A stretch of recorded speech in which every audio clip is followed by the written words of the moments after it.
কাঞ্চনের রান্নাঘরে এখন থেকে পুঁই শাকের তরকারি। গ্যাস অন করলাম, কড়াই গরম হচ্ছে, তেল দিলাম, তেল গরম হচ্ছে। এবার আজকে আপনারা দেখছেন কাঞ্চনের রান্নাঘরে আপনারা দেখছেন চিংড়ি মাছ দিয়ে পুঁই শাক।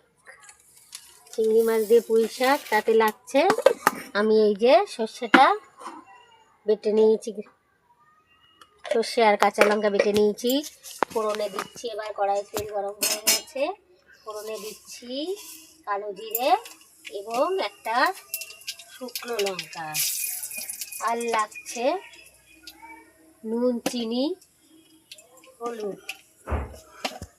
এবার আমি চিংড়ি মাছগুলো একটুখানি ভেজে নিলাম, হলুদ দিলাম, তাতে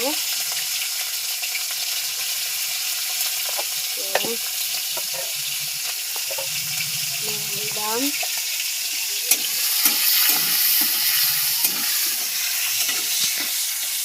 এবার আমি পুঁই শাক দেখতে পাচ্ছেন, পুঁই শাকগুলো ছেড়ে দিলাম,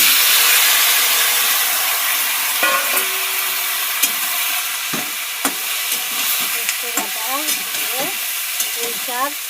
আপনারা চিংড়ি মাছ না দিলেও শুধু সর্ষে বাটা কাঁচা লঙ্কা দিয়ে করতে পারেন। যারা চিনি খায় তারা চিনি দিতে পারেন এতে, যারা কম খায় কম দেবেন, যারা একটু বেশি খায় বেশি দেবেন, এবং যারা একদমই চিনি খায় না চিনি তারা নাই দিতে পারেন।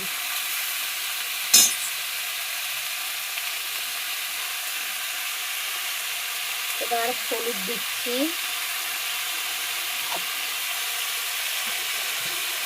নুন দিচ্ছি, আমি কাঁচা লঙ্কাটা বেটে নিয়েছি। আপনারা যদি মনে করেন ঝাল একটু বেশি খাবেন, গোটা গোটা কাঁচা লঙ্কা দিতে পারেন। এবার আমি সর্ষে বাটাটা দিয়ে দিচ্ছি এর ভেতরে।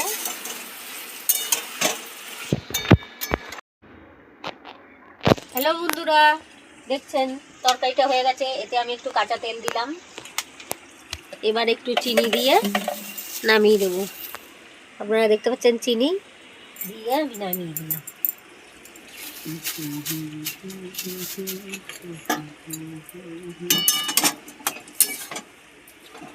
আমার তরকারিটা সম্পূর্ণ হয়ে গেছে।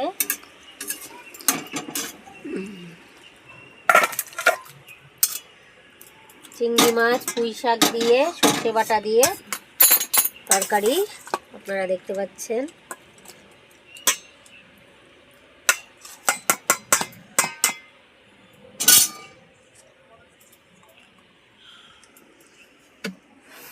টাটা, বাই বাই, ভালো থাকবেন, লাইক করবেন, সাবস্ক্রাইব করবেন,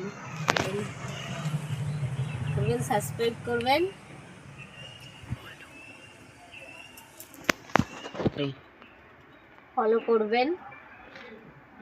আপনারা ভালো থাকবেন, ঘুরে আসছি।